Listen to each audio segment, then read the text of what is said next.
चलिए शुरू कर देते हैं ना। हेलो डियर स्टूडेंट्स, आज आप लोगों के सामने ये है आर्ट का, और आर्ट का है कौन सा सब्जेक्ट है? ये ज्योग्राफी है कि ना। ज्योग्राफी कहते हैं भूगोल को, भूगोल का है, ये इंटर आर्ट्स का है, ठीक है। तो इंटर आर्ट्स के जो भी स्टूडेंट है या नहीं भी है तो वह जनरल नॉलेज के हिसाब से बहुत ज़्यादा महत्वपूर्ण है, बेनिफिट है। बेनिफिट कब साबित होगा? जब आप इसको अंत तक देखिएगा, ठीक है। और अंत तक जब आप यदि चैनल पर नए हैं तो नए चैनल को सब्सक्राइब कर लीजिए, ठीक है, और अपने दोस्तों को साथ शेयर कर लीजिए, ठीक है। तो ये पहला यूनिट है, यूनिट का नाम है देख लीजिए, मानव भूगोल प्रकृति एवं विषय क्षेत्र, ठीक है। मैं आपका प्रमोद सर, शुरू करते हैं। देखिए सबसे पहले कि मानव भूगोल का जनक किसे कहा जाता है। मानव भूगोल का जनक से क्या मतलब है कि मानव के लिए सबसे पहले इसने ज्ञान दिया था। क्या कि आप मानव हो, आप विकसित कर सकते हैं, आप आगे बढ़ सकते हैं, इसके विषय में ज्ञान दिया था हमारे सबसे पहले जो आता है रे टचेल ने। याद रखिएगा कि मानव भूगोल का जो जनक है, जनक कहते हैं जिसने सबसे पहले उसके बारे में हम लोगों को बताया है कि नहीं मनीष? तो इसको कहते हैं सबसे पहले कौन बताया है? उसने, बताने वाले जो मानव थे उसने बताया कि रे टचेल ने। क्लियर है? अगला देखिए, क्या मानव भूगोल से संबंधित नहीं है? क्या मानव भूगोल से संबंधित नहीं है? तो मात्रात्मक जो क्रांति होती है ना, वो मानव भूगोल से संबंधित नहीं है। मात्रात्मक क्रांति किसे कहते हैं कि अब कोई भी चीज के लिए क्या कर दिया तो युद्ध पे उतार हो गया। नहीं, सपोज दैट कि उनको 4 किलो आना चाहिए, 4 किलो नहीं मिलेगा तो उसके लिए क्या कर दिया? आंदोलन शुरू कर दिया, है कि नहीं? 3 किलो मिलेगा तो चल सकता है, चल सकता है ना। तो इसीलिए कहा सकता है कि मात्रात्मक क्रांति जो है मानव भूगोल से संबंधित नहीं है, ठीक है। अगला देखिए, मानव भूगोल क्रियाशील मानव और क्या लिखा है? अस्थाई नहीं, अस्थाई।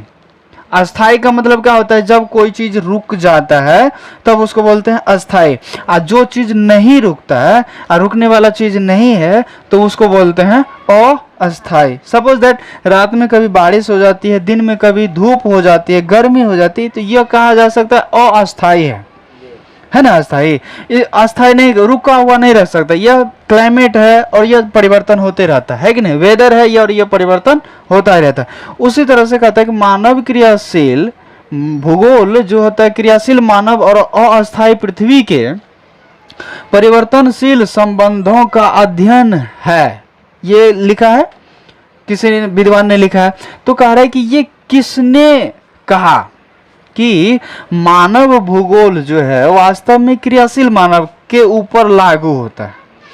क्रियाशील कहने का मतलब मान लीजिए कि हम काम कर रहे हैं, काम हम कर रहे हैं, चाहे पढ़ाने का काम कर रहे हैं या चाहे लिखने का काम कर रहे हैं, बैठ के तो हम नहीं शुक्र के बैठे हैं, है कि नहीं?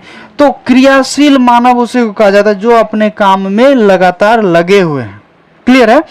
अब वो पृथ्वी के परिवर्तनशील संबंधों का अध्ययन है, और यदि वो क्रियाशील रहेगा तब पृथ्वी पर कुछ परिवर्तन हो सकती है, अपने उसके आस पड़ोस में परिवर्तन हो सकते हैं। यदि मान लीजिए कि कंबल के तर में घुसक के सो गया, विद्यार्थी पास हो जाएगा कभी? नहीं ना, उसको तो पढ़ना पड़ेगा, उसको तो मेहनत करना पड़ेगा ना।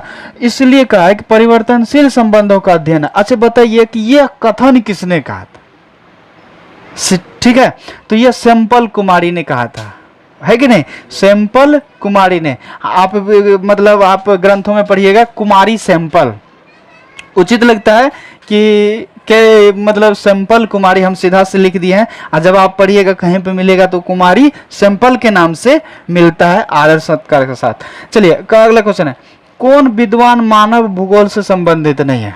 मानव भूगोल के विषय में सभी विद्वानों ने, लगभग जितने भी इतिहासकार हुए हैं या भूगोलकार हुए हैं, जितने हैं सभी ने कुछ न कुछ क्या कहा है तो मानव भूगोल के विषय में परिभाषित किया है। तो उसमें बर्ट्रैंड रसल जो है वह मानव भूगोल को परिभाषा नहीं दिया है, ठीक है, कुछ भी परिभाषित नहीं किया। मानव भूगोल का कथन क्या नहीं हो सकता है? मानव भूगोल का कथन क्या नहीं हो सकता? तो यह है क्या है? समाकलनात्मक अनुशासन। ये जो है, ये वर्ड जो है, यह मानव भूगोल का कथन नहीं हो सकता। मानव क्रिया कर सकता है, मानव प्रगति कर सकती है, मानव विकास कर सकता है, वो अपने दिन के रूटीन में परिवर्तन ला सकता है, विद्यार्थी पढ़ करके आगे बहुत ज़्यादा आगे बढ़ सकता है, लेकिन ये सकारात्मक अनुशासन क्या है? ठीक है, ये नहीं हो सकता। तो अगले देखिए, प्रकृति और मानव के बीच, प्रकृति से पकड़ में आती है, प्रकृति मतलब हमारे चारों ओर के वातावरण, हमारे चारों ओर के वातावरण और मानव के बीच रसायन क्या है? पारस्परिक, रासायनिक पारस्परिक क्रिया का सबसे महत्वपूर्ण कारक कह रहा है कि कौन हो सकता है। मतलब मान लीजिए कि आप वहां दूर में बैठ करके मुझे देख रहे हैं, पारस्परिक क्रिया का एक क्या हो रहा है? संबंध बन रहा है, संबंध बन रहा है ना। और यह संबंध का सबसे महत्वपूर्ण कारण क्या हो सकता है? कारक कौन हो सकता है? तो वह तकनीक हो सकता है। क्या हो सकता है? वह तकनीक। यदि आज तकनीक नहीं होता तो हम आप तक नहीं पहुंच पा रहे होते नहीं। इंटरनेट है जिसके माध्यम से हम क्या हो रहे हैं? पहुंच रहे हैं, वहां तक पहुंच रहे हैं, पूरे विश्व तक पहुंच रहे हैं, आप देख रहे हैं, आप तक पहुंच रहे हैं। ठीक है, तो यह किसके कारण? तकनीक के कारण ही हुआ है। ठीक है, देखिए अगला क्वेश्चन है, क्या मानव की मूल आवश्यकता नहीं हो सकती है? क्या मानव की मूल आवश्यकता नहीं हो सकती?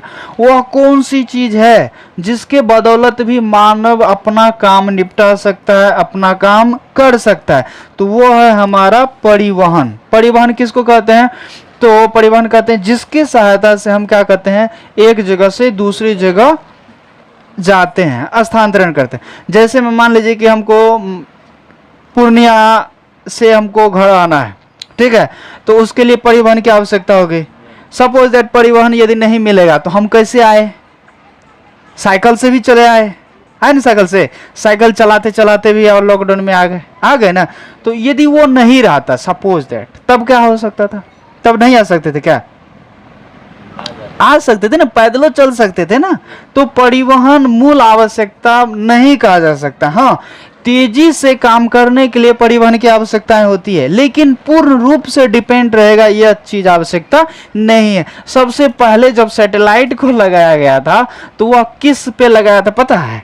बैलगाड़ी पे बांध दिया था, तब जाके सैटेलाइट को क्या कर दिया था? क्या कर रहा था वो लोग? रिलीज करने में लगा था। सबसे पहली बार जब सैटेलाइट की हम बात करें तो उस समय में परिवहन के स्थान पे किसको पकड़ाया? वो बैलगाड़ी को, है कि नहीं? देखिए, तो परिवहन मूल आवश्यकता नहीं कही जा सकती है। बाकी आगे है, देखिए संभववाद अवधारणा। संभववाद मतलब आज बारिश होने की संभावना है, हो सकता है कि वेदर कहीं दूसरे जगह से इधर टेम्परेचर इधर घूम जाए, बारिश नहीं भी हो, ये संभववाद है। ठीक है, कि हो भी सकता है और नहीं भी हो सकता। अब देखिए, संभववाद अवधारणा में किस घटक को महत्वपूर्ण माना गया? अब संभव है तो इसमें संभव है 110% कोई गारंटी है। हम कहते हैं फलना लड़का जो है वह बहुत ही अच्छा है, 110% की गारंटी है। तो इसमें क्या कह सकते हैं? यदि कहेंगे कि आज जो है बारिश आके रहेगी, 100% की गारंटी है, तो इसमें हमको क्या महत्वपूर्ण चाहिए? उसके लिए हमको महत्वपूर्ण चाहिए प्राकृतिक घटक एवं मानव घटक। यदि एक बार दोनों का कॉम्बिनेशन करके यदि देख लिया जाए और यह कह दिया जाए कि बारिश होगी या नहीं होगी, तो वह हो के रहती। जैसे यदि आजकल यदि हम कोई सूचना पढ़ लेते पेपर में, न्यूज़पेपर में कहीं देख ले, यदि कोई वहां से हमको कोई जानकारी मिल जाती है तो वह लगभग 99% सटीक होती है।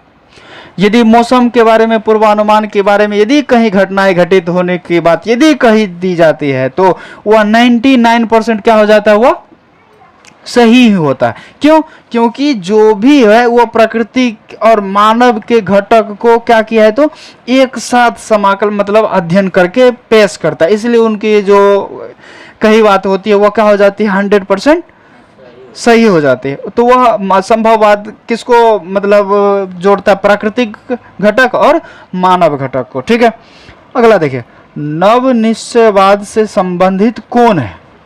ठीक है, नव निश्चयवाद मतलब नया निश्चय या नया संकल्पना का जो प्रतिपादन कहा जा सकता है वह टेलर ने, मतलब पूरा नाम है ग्रिफिथ टेलर। क्लियर है? कौन सा एक भौगोलिक सूचना का स्रोत नहीं है?